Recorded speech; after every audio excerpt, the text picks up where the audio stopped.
شرفني في رئاسة الجلسة يكون معانا أستاذ الدكتور عمر باسلم، أستاذ أمراض القلب والأوعية الدموية بجامعة عدن. وشرفنا كمان الأستاذ الدكتور أحمد بحاج، أستاذ أمراض الباطنة كلية الطب جامعة حضرموت. وشرفنا الأستاذ الدكتور عبد الخالق بن نهيد، أستاذ الأشعة جامعة حضرموت. والدكتور محمد الفلق، أخصائي أمراض القلب والأوعية الدموية بسيون. شرفنا في السيشن. عندنا أول محاضرة لايف ترانسميشن فروم صنعاء من الأستاذ الدكتور عبدالناصر المنيباري والدكتور أستاذ الدكتور نور الدين الجابر. نحدثكم اليوم من صنعاء إلى مدينة المكلا، مدينة الجمال والأصالة. ما يبدأ بقبس ينتهي بمشعل، وما يبدأ بفكرة ينتهي بسمو. سمو هو فريق طبي تطوعي تأسس على أكتاف الخبراء والاستشاريين، ويضم مجموعة من الطاقات الشبابية الموجودين اليوم معنا، ويختص أنا أول واحدة منهم. ويختص الفريق بإقامة المؤتمرات والندوات العلمية والنقاشات العلمية. نحدثكم اليوم من SMO Studio، المنصة الرائدة في التعليم الطبي المستمر والتبادل العلمي والمعرفي، حيث نعمل على تنظيم الفعاليات وورش العمل الهادفة إلى تعزيز المعرفة وتطوير المهارات. يسعى SMO دائما لتوفير بيئة ملهمة للمشاركة، مما يسهم في تحقيق أهداف SMO في رفع مستوى الكادر الصحي. أرحب بأساتذتنا الأفاضل البروفيسور عبدالناصر Munibari، former Health and Population Minister, Cardiology Consultant, Adjunct Professor of Medicine at UPM Malaysia 2004, Professor of Cardiology at the Faculty of Medicine at Sana'a University, and Professor Nouraddeen Aljaber, Cardiology Consultant, Professor of Cardiology at Sana'a University. هنبدأ الآن مع البروفيسور عبدالناصر with his lecture title, May God Forgive Me, It Is Not a Zebra, It's Really a Dilemma. هنبدأ الآن السكرين شير.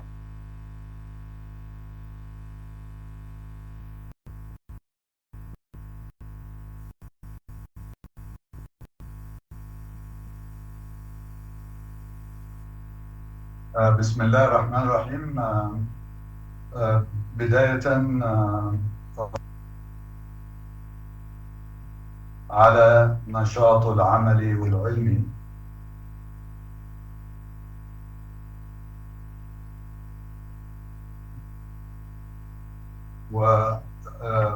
وفعاليات مؤتمر القلب الثالث هي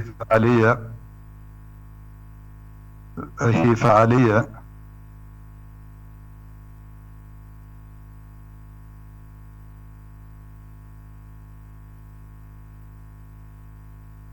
دكتور. طيب كيف الصوت، تسمعونا؟ الو؟ ايوه بروف، الصوت واضح ومسموع، تفضل. طبعا اشكر مركز نبض الحياة على الفعاليات العملية والعلمية. والواقع انه يعني انا اعتذر عن انا طبعا وزميلي نور الدين عن الحضور لاسباب شخصية جدا، لكن ان شاء الله نوعدكم في فعاليات قلبنا ان شاء الله نكون physically attended، وخصوصا في وجود ضيوف كرام من طبعا اصدقاء نبض الحياة باستمرار. احب ان اشكر ايضا فريق سمو وشركة بليم على استضافتنا لهذا الاستديو. والواقع يعني قد يكون عنوان المحاضرة غريب نسبيا.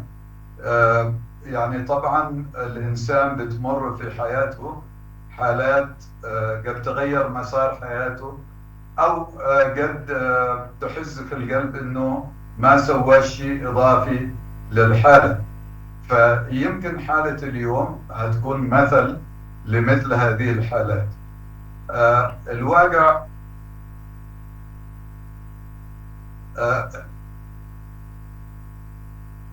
إنه المريض هذا حوالي 67 سنة، مزوج وبيشتغل خياط، ومن كان يخزن ويدخن وما فيش معه أي history of diabetes or hypertension. الوجع المريض هذا بيحول أو حول لنا من أحد الزملاء في أحد المراكز لعمل إيكو، لأنه كان معه إيكو من أول على أساس أنه hypertensive heart disease.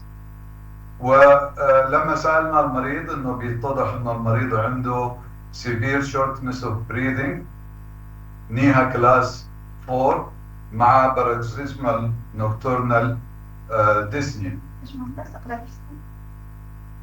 وكان في easily fatigability وبارافيزيا ومعه شيء يشبه الكاربال تانل syndrome. وthrough urination, when we ask about his urinary component, and there was mild lower limb swelling, and most of the other symptoms were irrelevant. طبعا we review his laboratory workup, and we ask also for other investigation.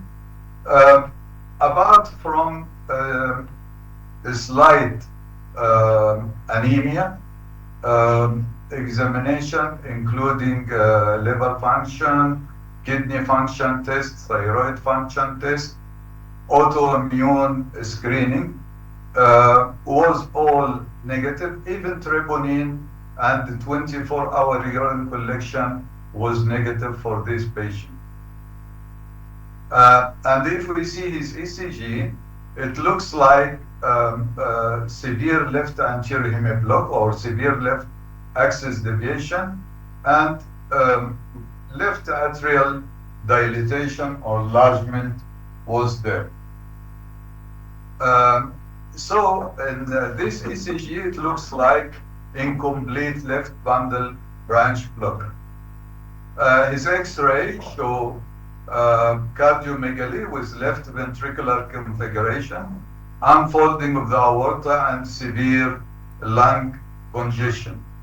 So up to this extent, we make an abdominal ultrasound and the skull X-ray, BA, and lateral. The abdominal ultrasound show only congestive liver and minimal right-sided pleural effusion. Otherwise, all the investigation was normal. So till this extent, we was in dilemma. And here I will put here in take-home message before going to the next slide. So when patients refer to us for doing echocardiography, as usual, our colleague in the other centers, they refer the patient directly for echo or sometimes for coronary angiography without ECG and X-ray, or sometimes even just to reach the final step of this patient. But when I auscultate this patient, there was no accentuated second heart sound, and this is pay my attention to a different diagnosis rather than hypertensive heart disease. So when I did echo,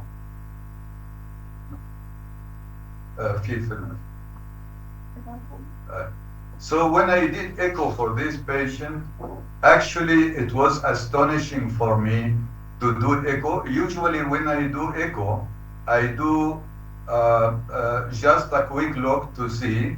It seems from the echo it's severely hypertrophied left ventricle with a spotting signs in the left ventricle. So it's not a regular case of hypertension. It's I think it's something else rather than hypertensive heart disease. The patient was having mitral regurg and tricuspid regurg with this severe hypertrophy of the left ventricle. So what do you think? What could be the diagnosis? Could I ask my colleague, for instance, I will forward the microphone for Dr. Nouraddeen to give some input in this area. What do you think, what's the diagnosis could be? Assalamu alaikum wa rahmatullah. When I say in this clinical scenario, this ECG change and echocardiography, we can expect this patient one of the infiltrative disease and we indicate for differential diagnosis. One of the most important hints you see in echocardiography present of mottling-like appearance in the cardiac muscles. وبقية التعليق للبروف نانسي. بسم الله الرحمن الرحيم، شكرا جزيلا واهنيكم على هذا الايفنت الرائع، وبارك للاستاذ الجميل الدكتور عبد الناصر المنيباري على هذا الانجاز سواء عندكم او عندنا مع انجازاتنا هنا. anyhow بالنسبه للتريتم endemic disease we have a lot of processes, but in this case the hypertrophy is marked and then expected واضحة. We need to see if there is a mechanical fusion and the thickening of the septum and the apex is sort of you know I agree totally with my colleagues that this case is unusual. It's not hypertensive as far as the septum and the posterior wall is more than 15 millimeter. And this slide here shows us the hence if the thickness of the wall is more than 15 millimeter, we have to think about some diagnosis. If it's less than 15 millimeter, we have to consider restrictive cardiomyopathy.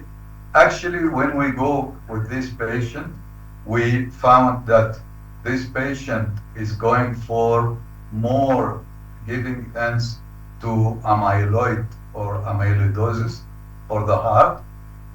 So actually amyloidosis is a big dilemma for us. What's the dilemma for amyloidosis? Amyloidosis, I think we have to depend on cardiac MRI to diagnose it. And usually cardiac thickening and atrial dilatation, but diffuse late gadolinium enhancement is characteristic in the left ventricle, and also the thickness of the right ventricle should be there, and late gadolinium effect should be there. Dark blood pooling is there, and pericardial effusion and pleural effusion is there. Is cardiac MR is diagnostic? Of course, biopsy is very important in such a case and considered a guideline or a marker for putting the actual or the flagship diagnosis in this case. So if we don't have cardiac MRI, I think I will miss this case. I will not put a full diagnosis. I will put maybe or could be or high possible, high probable, but definite diagnosis or nearly definite diagnosis with cardiac MRI. And I will forward the microphone for my colleague Dr. Noor to give us hint about constriction versus restriction in the heart. So by this time, I guess I'll go through the echocardiography and my talk about either constrictive or restrictive and the dilemma of these things. Thanks, Prof. Nasser. Innovation language.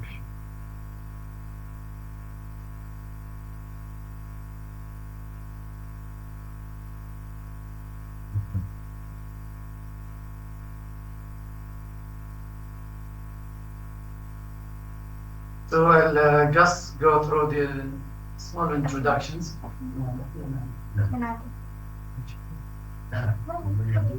So at the beginning of my talk, I have nothing to disclose, a matter just of continuous medical educations and to share you in your nice conference, also to share SMO team in their studio. One of the most important disclosures to me, I was sharing these lectures with Professor Alessandro Salceretti, one of the Cleveland Clinic professors. So I promised him that when I'm going to talk about these lectures, I will just put his name that he's sharing me. So I'm going to talk, the agenda is like that. Introductions, I give you some brief cases, the facts of hemodynamics, what's the echo findings, and then I will give you the final or conclusions in this message. Albert Einstein, he said that theory and practice are the same, like in theory, like in practice, they are not the same. So all of you know this anatomy, how the heart is composed and the layers of the heart, starting from the endocardium to the fibrous part of the pericardium. So if you just give some definitions between restrictions and constrictions, I think all of them, they will share this information and it will be like that.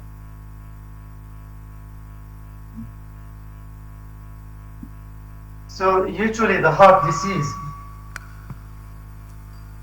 all of them, they are heart disease resulting. Please, Dr. Noor, the sliding is not moving.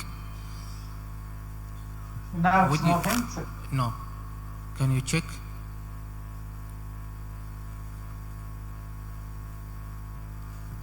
Okay.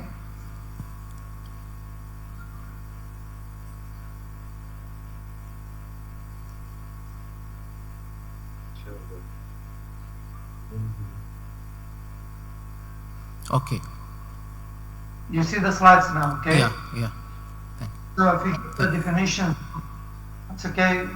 Voice is clear.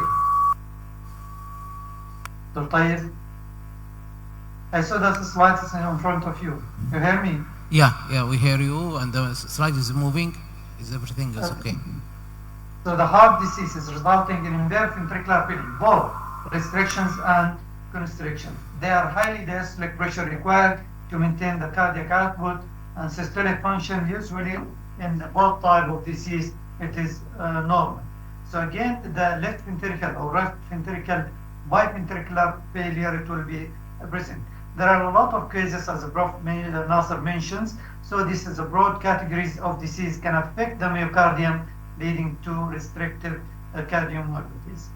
And again, if we see constrictions of the heart, it will be either tamponade or constrictive pericarditis, or effusions with constrictions. And also, again, many diseases can cause these things. Either it is infectious, traumatic, or post-radiations, or chronic inflammations, sometimes uremia and neoplasm. If we just do comparison between two types of disease, constrictions versus restrictions, both of them, they are in heart failures and share GVB is elevated in both of them. They are in gallop or knocking in both of them. The left ventricle ejection fraction will be normal, and the ECG is not specific for both of disease. So mostly they are sharing many things in the same view, and there are a lot of differentiation between the two diseases, and it is very long dilemma. It's giving the person headache. So how we can differentiate? So what's the tools to differentiate between these constrictions and restrictions, leading to paradoxical diastolic failures or have BIF signs? So the diagnosis should be given in hemodynamic change between the two different types of disease. So it will depend on the pulse, diastolic failings, the relaxations, E prime type, and the hepatic vein reversal, left ventricle or right ventricle pressures dependence. So if we give you guys very rapid this scenario, patients 45 years old present with typical symptoms and signs of heart failures. I'll go rapidly because of time. If you guys see, this is mostly it is the same case which is presented by Prof. Nasser. Same mottling like appearance, which present like heart failures, and you see the echo characters in this biatrial enlargement with mitral and tricuspid regurg, and left and both ventricles are normal with hypertrophy. So simply we can set this case, it is a restrictive cardiomyopathy. If we see another case, same dilemma, the same symptoms, but with different patients, we'll see again both atrial is enlarged, and we can see also if we see the pericardium of this patient, if you see it in your image, you will find that the pericardium is a little bit thick, and this case is, we consider it by echocardiography with other manifestations like constrictive pericarditis. The third scenario, just to see one patient is like that, the same things present with signs and symptoms of heart failures. But what's the difference between this case and the other cases you said before? If you see this patient taking precardium with some fluid beside the precardium, so we can set this case, it is a case of constrictive, erosive. Again, you will see hypertrophied heart, so this is one of the mixed disease you can see in one patient. You can see restrictions, constrictions, or effusive constrictive disease. So the different scenarios give the same clinical data and the same clinical pictures. This raised to our brain the cases, restrictions or constrictions. So this is the questions that should be kept in your mind, and we will try through this couple of minutes to solve these questions by echocardiography. So restrictions versus constrictions, both disease, it will be clinically the same. Restrictions, it is not treatable, but just only by medications, but constrictions could be improved by surgery and to solve the problem. So they are sharing same disease, same pathology, and the restrictions affect mainly the myocardium, and the constrictions affect mainly the pericardium because of different etiology. So you can overlap between both hemodynamics. So what's the fact of hemodynamics? You know, the constriction, the pericardium is not cover all the heart. They spare the left atrium from covering. So they meet what we call is interventricular interdependency. You can study it L by CAT, well by CAT, or by echocardiography. It depends, because the pressure inside the heart, it will be depends on itself if there is constriction. So it will spare the thoracic pressures. But the restrictions, it will not affect the heart, so the flow it will be the same in a cardiac chambers. So again, simple differentiation in hemodynamic, the precardial compliance in constrictions, it will be decreased. Myocardial compliance in restrictions, it will be decreased. The pressures transmissions in constriction, it will not be the heart pressure different from the chest pressures, and the ventricular interactions, it will be more in constrictions because it depends on the flow inside the heart. That's what we call it is ventricular interdependency.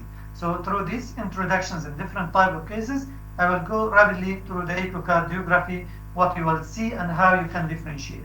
Actually, in some references, they said the differentiations in echocardiography, it will reach the sensitivity up to 87% and the specificity reach 91%. So if we just see, is it recommended to use an echocardiography in such dilemma and to differentiate between different type of cardiomyopathies? The answer is yes, and considered to be class 1 B level of recommendations in last European Society guidelines. So what we are going to see there, we'll see different layers of the heart, starting from the outer layers to the inner layers. So if you see that precardium, if we find that the precardium is thickening, reach more than 5 millimeters, highly suggestive of constrictions, the TEE is more sensitive rather than transthoracic, even it is correlated with CT scan and the other the next speakers. I think you will have another ideas about these things. Again, we can see in the precardium in echo, the precardial thickening or effusions, you can see it in different cases. It gives you a hint, this is constrictions.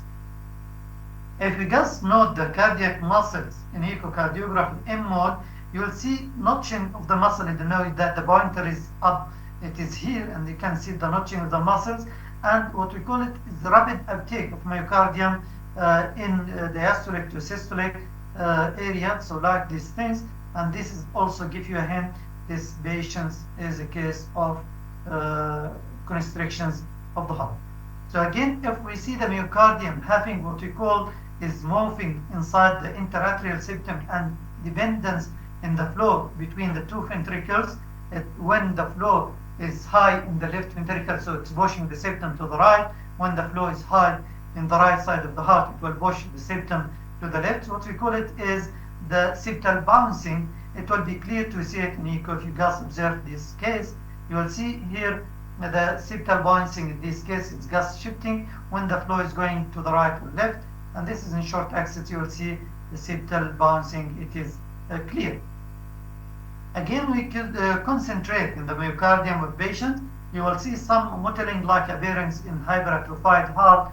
This is also give you a hint, it's infiltrations, and again more cases to see like pictures in amyloidosis. Then the Doppler flow, it will be affected in such type of diseases. We take three important Doppler: the mitral flow, pulmonary flow, hepatic vein flow. It just represents extreme form of diastolic dysfunctions. So the last form. This is just the diastolic or A ratio is going functionally in age. So it starts from young up to the severe form of diastole. In constrictions or restrictions, you will find the last form. So it's a highly peaked E and the short A, and this is just sign of constrictions. This is when you are going to do a Doppler in a mitral flow, the AE ratio will exceed 1.5 and decelerations time less than 160 milliper seconds. So even we can use it to see the variations between A and A during respirations, and they made some equilibrium to see how the differentiates. If there is decrease in 25% in mitral A velocity in respirations, so this is mostly goes with constrictions like this picture. It is one of the hallmarks you can differentiate between constrictions or restrictions. So in restrictions, again, just to remember, there is no respiratory variations in mitral, just only in constrictions. In pulmonary venous, you will see gas repairs in systolic and diastolic velocities with expirations. Again, you can expect constrictions and different form of constrictions or constrictive erosive disease. This is just how you see the different things in left ventricular pressures and mitral flow and pulmonary flow. So just if you see the last one on in your left side, so you can see this is a constrictive form in mitral or pulmonary veins, and you can differentiate between both diseases. Actually, the T is more clear things. You can see it in echocardiography. One of the most important items, because you will see the inferior vena cava. It is dilated or fixed. More it will be in constrictions rather than restrictions. One of them it will be fixed or dilated vena cava, like what you see in the pictures. The other parameters in hemodynamic studies by echoes is the hepatic vein. You will see decrease the diastolic flow of the first expiratory beat, and there is also reversal of flow. You will see if you see gas reflections up of the flow in these pictures, indicating that these patients had constrictive disease. And this is just to differentiate between different type of Dopplers in different form of disease. One of the most important parameters to be used in constrictive or restrictive to do what we call tissue Dopplers in mitral valve annulus. So just how you will do it, you will analyze the pulse Dopplers in mitral valve annulus, either in both sides, in septal aspect or lateral aspect. This is just, you will see the pictures they are doing in the transducers keep in pulse Dopplers in septal aspect, or you will keep it on lateral aspect. They simply just how to do it, keep the machines in TDI, then again make it close to zero, and then do good filtering, keep the sweep of the machine between 100 to 200 milli per seconds, and then you'll do it. This is just an example how to do it. You just put the pulse Dopplers here, if it's clear to you, just the septal form, and then you will keep it in the other place if you are going to study the lateral foot. So to give you these pictures, and then how we can differentiate this is constrictions or restrictions in such tissue Doppler study. The result it will be like that. If the septal E prime exceed 7 centimeters per second, some boxes they will write 8 centimeters. So, or the lateral E prime less than the septal E prime, this is a constrictive form. If you see just the septal E prime less than 7 or 8 in other references, or the lateral E prime is more than septal E prime, this is type of restrictive cardiomyopathy. This is just simple things. It is got to differentiate. The new modalities of echocardiography, again, you can see how's the heart moving, and you just going to study the septal tracing of myocardium deformations. Again, you'll give you a hint how to do it is constrictive or restrictive in different forms, because of the times is going going fastly. Some pitfalls it can happen in such patients who have respiratory disease like COPD, or you cannot help you in respiratory variations, and many studies prove that we can sometimes get mixed between the two cases in respiratory disease. So just keep it in your mind to differentiate between the things. So still the questions towards restrictions or constrictions, it is the questions which will be there. I think the solutions is restrictions or constrictions, no more questions. So we can simply by echo use it to differentiate. I will give it in summary how to do constrictions versus restrictions. The common features in echocardiography: go immediately after you see bilateral enlargement and the ventricles looks to be within normal, go to the mitral inflow. E, it will be very high. A ratio is exceed 1.5. The deceleration time less than 160 millisecond. Dilated and fixed inferior vena cava. So this is just the first item.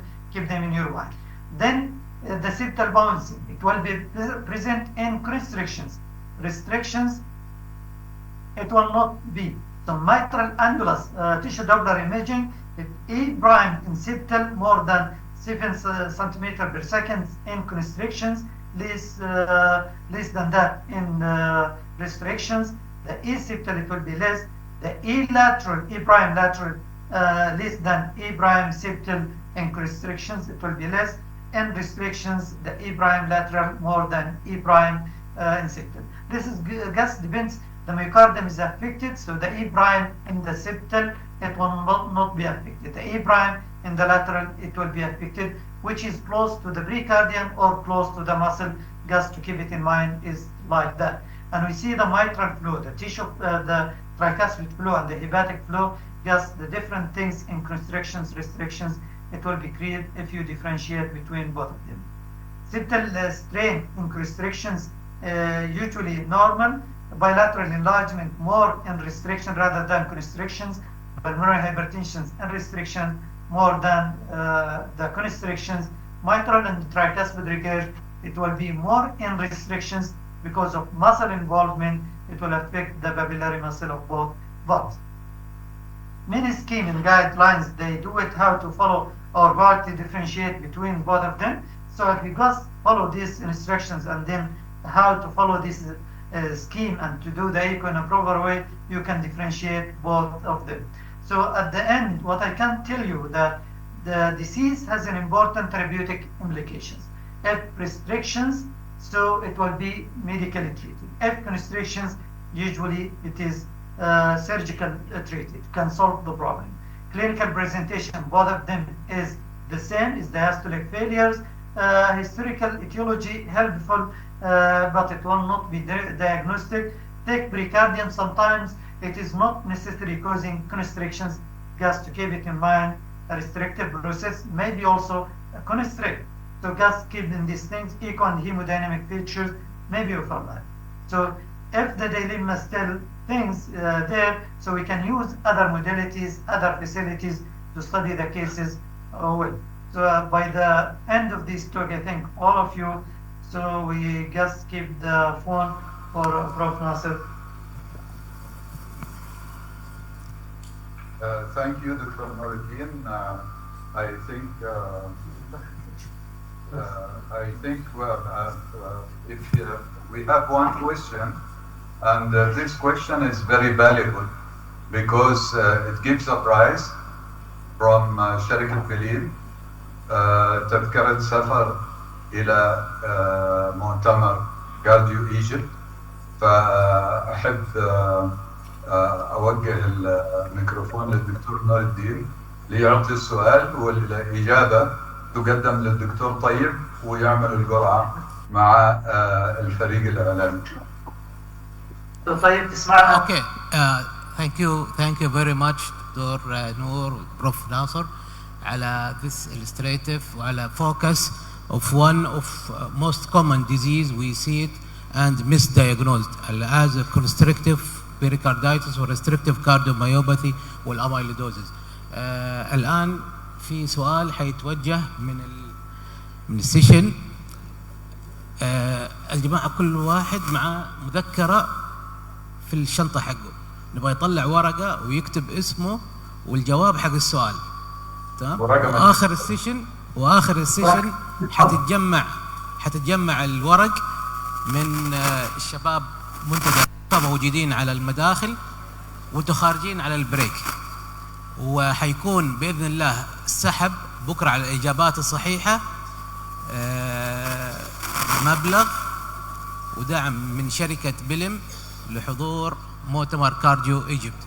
فالسؤال الكويشن بروف. تسمعونا جميعا؟ ايوه بس خليك على لايف يا شباب. الاوراق جاهزه؟ ويت.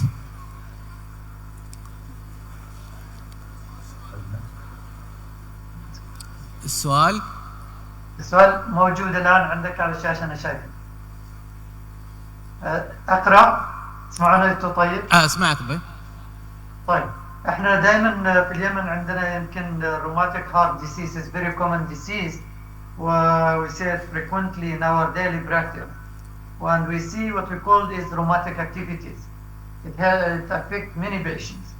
The rheumatic activities, as you know, it affects from the endocardium till the pericardium. All the layers of the heart could be affected by rheumatic activities.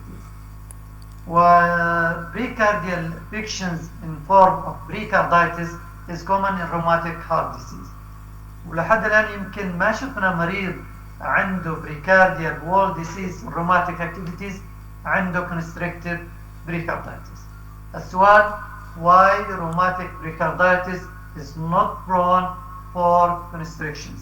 أنا عملت سؤال challenging لأن الجائزة كبيرة والسؤال له فائدة علمية وباع علمي كبير عشان بس نعرف كيف نتعامل مع مرضانا بشكل عام. شكرا جزيلا لكم. طيب we keep the slide please. Why rheumatic pericarditis is not prone for constriction؟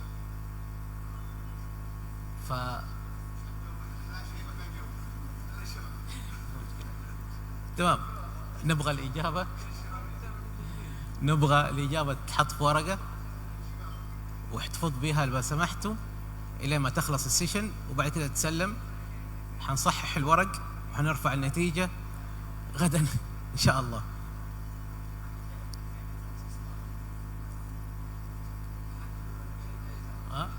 لا الجائزة قيمة تستاهل.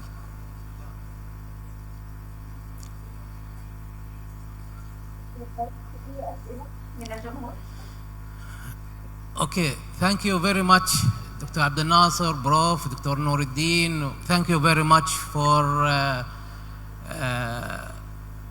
SMO على الفكرة الرائعة حكاية الاستوديو، وصراحة هذه أول مرة تعمل وفكرة جميلة جدا.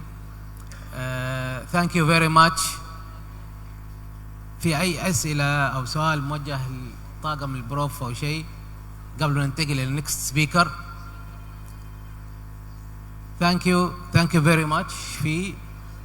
في سؤال بروف عبدالناصر، you are with me؟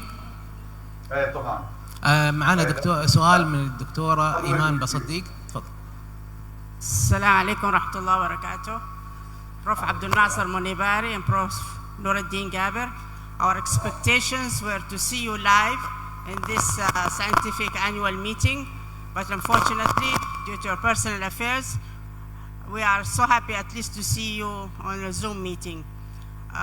Concerning amyloidosis, I think thinking of a primary or a localized is very rare, but we have to think here it could be a secondary amyloidosis. And in our setup, in our community, the first differential diagnosis we should think of is it may be related with some chronic inflammatory diseases.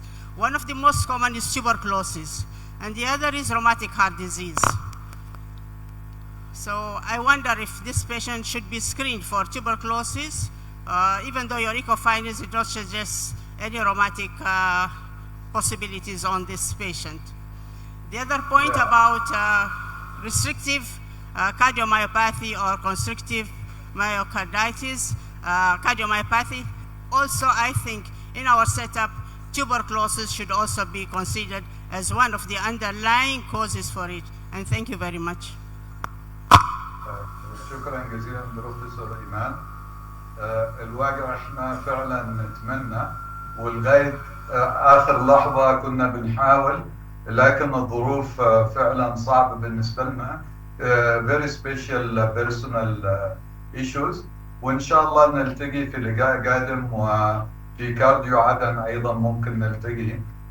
بالنسبه للسؤال الاول، اميلودوزس، فعلا المريض هذا احنا فكرنا في secondary issues وعملنا له سكريننج لتيوبركلوزس، لانه فعلا التي بي is very common in our community. لكن الدايلما هنا مش في التشخيص فقط، لكن how to treat ايضا. هذه very complex issue, especially in a patient with amyloidosis. The vasodilator مثلا nitrates or even ACE inhibitor, calcium channel blocker, may deteriorate the case more. And these patients are liable for digitalis toxicity more than other people. So we have to be very careful for this patient. ممكن diuresis, ممكن antiarrhythmic class 3, ممكن anticoagulation, and sometimes we could use. Otherwise, the regular heart failure medication may deteriorate the case more. For restriction and constriction, I will forward the microphone to Professor Nouraddeen to respond to your question. بروف إيمان، أنا دائما أسعد بأسئلتك وأسعد بوجودك أنت والدكتور الكريم، وأسعد بلقائكما دائما، لكن الظروف وإن شاء الله نلتقي دائما. دائما نحن لما نحصل constrictive pericarditis السؤال اللي يطلع في بالنا TB or not TB، فدائما نحطه كده، وعشان كده يمكن حطينا السؤال هذا why rheumatic pericarditis is not prone for constrictions like tuberculosis. فدائما احنا بنعمل screening for patients لو حصلنا بس حتى minimal pericardial effusions وبداية thickening of pericardium. Again we send the patients for tuberculosis screening and investigations. وشكرا لسؤالك. شكرا لكم على استضافتكم، ونتمنى أنه كانت المحاضرات insightful وكان البث smooth، ونتمنى لقائكم إن شاء الله في مؤتمرات قادمة، وإن شاء الله نكون in person. شكرا لكم. شكرا.